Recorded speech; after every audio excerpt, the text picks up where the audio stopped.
السلام علیکم ورحمۃ اللہ وبرکاتہ۔ ناظرین، ہمارے سامنے موجود ہیں امارت شریعہ کے قائم مقام ناظم جناب حضرت مولانا محمد شبلی القاسمی صاحب۔ اس وقت پورا دیش بلکہ پوری دنیا کورونا وائرس کی مصیبت میں مبتلا ہے، اور اس مصیبت کا درد امارت شریعہ اور امارت شریعہ کے اکابرین بھی محسوس کر رہے ہیں۔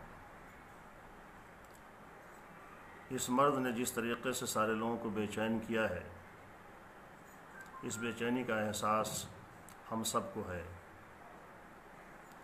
حضرت امیر شریعت دامت برکاتہم نے چند دنوں پہلے امارت شریعہ کے مفتیان کرام حضرات قضات اور علماء کرام کے ساتھ ایک نشست کی، اور اس مسئلے پر شریعت کی روشنی میں پوری بحث و تمہیس اور غور و فکر کے بعد علماء جس پر متفق ہوئے وہ تمام اخبارات کے ذریعے سے شائع کیے گئے، سوشل میڈیا کے ذریعے سے لوگوں تک پہنچائے گئے، اور وہ یہ ہے کہ جمعہ اور جماعت کی اہمیت اپنے نزدیک مسلم ہے۔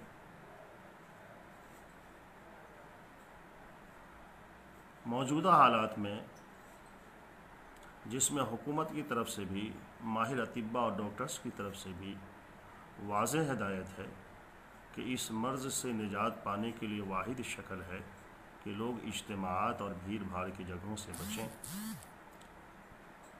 اس صورتحال میں علماء کرام نے، یہاں کے مفتیان اعظام نے یہ فیصلہ کیا کہ لوگ اپنے گھروں میں نماز پڑھیں تو بھی ثواب ملے گا۔ جماعت مسجد میں اذان کے ساتھ ہو، لیکن چند لوگ ہی مسجد میں ہوں، جس میں مسجد سے متعلق ائمہ اور ان کے مؤذنین خدام حضرات ہیں۔ چند لوگوں کے ساتھ بھی جماعت ہو جائے گی۔ یہی مسئلہ جمعہ کا بھی ہے۔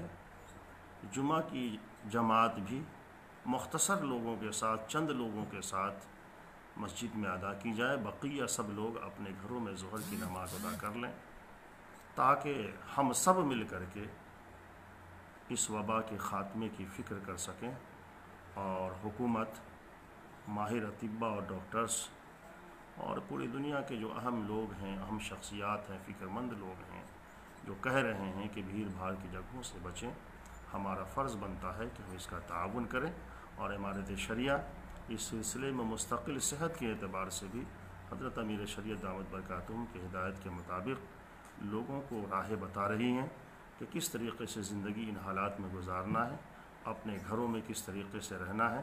یہ ساری چیزیں امارت شریعہ کے ذریعے گاہے بگاہے بتائی جا رہی ہیں۔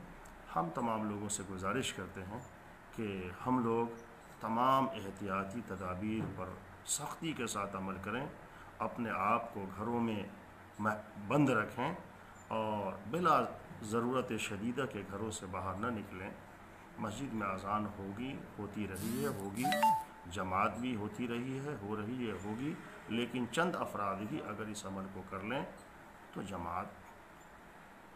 جماعت کے جو احکام ہیں وہ پورے ہو جائیں گے۔ بھیڑ بھاڑ سے لوگ بچیں۔